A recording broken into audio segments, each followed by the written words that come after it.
বিসমিল্লাহির রহমানির রহিম। আসসালামু আলাইকুম। দেশ এবং দেশের বাইরে যে যেখান থেকে আজকে আমার এই ব্লগটি দেখছেন, আশা করি আল্লাহর রহমতে সবাই ভালো আছেন। আলহামদুলিল্লাহ, আমরাও ভালো আছি। আজ আমি সিমের বিচি দিয়ে ট্যাংরা মাছ রান্না করব। তো তার জন্য এখন আমি সিমের বিচিগুলি হালকা সিদ্ধ করে নেব। বেশি সিদ্ধ করলে রান্না করার টাইমে সিমের বিচিগুলি গলে যাবে।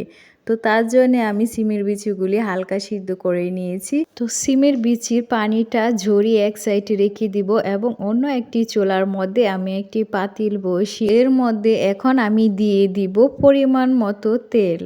তো এখন তেলটি গরম হওয়ার পর এর মধ্যে আমি এখন দিয়ে দিব পরিমাণ মতো পেঁয়াজ কুচি। তো পেঁয়াজ কুচিটা দিয়ে আমি একটু পেঁয়াজ কুচিটা ভেজে নেব।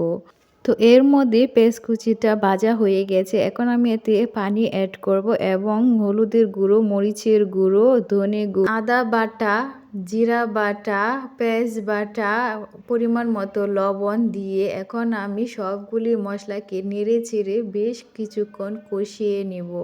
তো এর মধ্যে মশলাগুলি কষানো হয়ে গেছে। এখন আমি এর মধ্যে দিয়ে দিব ট্যাংরা মাছগুলি। তো ট্যাংরা মাছগুলিও মশলার সাথে নেড়ে চেড়ে ভালোভাবে মিশিয়ে বেশ কিছুক্ষণ কষিয়ে নেব। তো এর মধ্যে দেখতেই পারছেন যে আমার এই ট্যাংরা মাছগুলিও কষানো হয়ে গিয়েছে।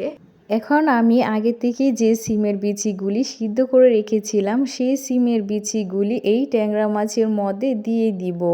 তো এর মধ্যে দেখতেই পাচ্ছেন যে সিমের বিচিগুলি আমি ট্যাংরা মাছের মধ্যে দিয়ে দিয়েছি। দিয়ে এখন আমি ভালোভাবে নেড়ে চেড়ে মিশিয়ে এখন আমি বেশ কিছুক্ষণ কষিয়ে নেব। একটি ঢাকনা দিয়ে এখন আমি ঢেকে দিব।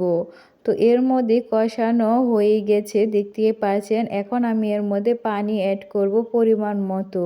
তো পানি অ্যাড করে একটু নেড়ে চেড়ে এটাকে আমি বেশ কিছুক্ষণ রান্না করে নেব। তো এর মধ্যে আপনাদের কাছে প্রতিদিনের মতো আজকেও আমার একটি রিকোয়েস্ট, আমার এই ব্লগটি যদি প্রথম থেকে শেষ পর্যন্ত দেখে সামান্যতম পরিমাণের ভালো লেগে থাকে তাহলে প্লিজ একটি লাইক এবং সাবস্ক্রাইব করবেন। আর কমেন্ট বক্সে অবশ্যই আপনাদের মূল্যবান মতামতটি জানিয়ে আমার পাশে থাকবেন।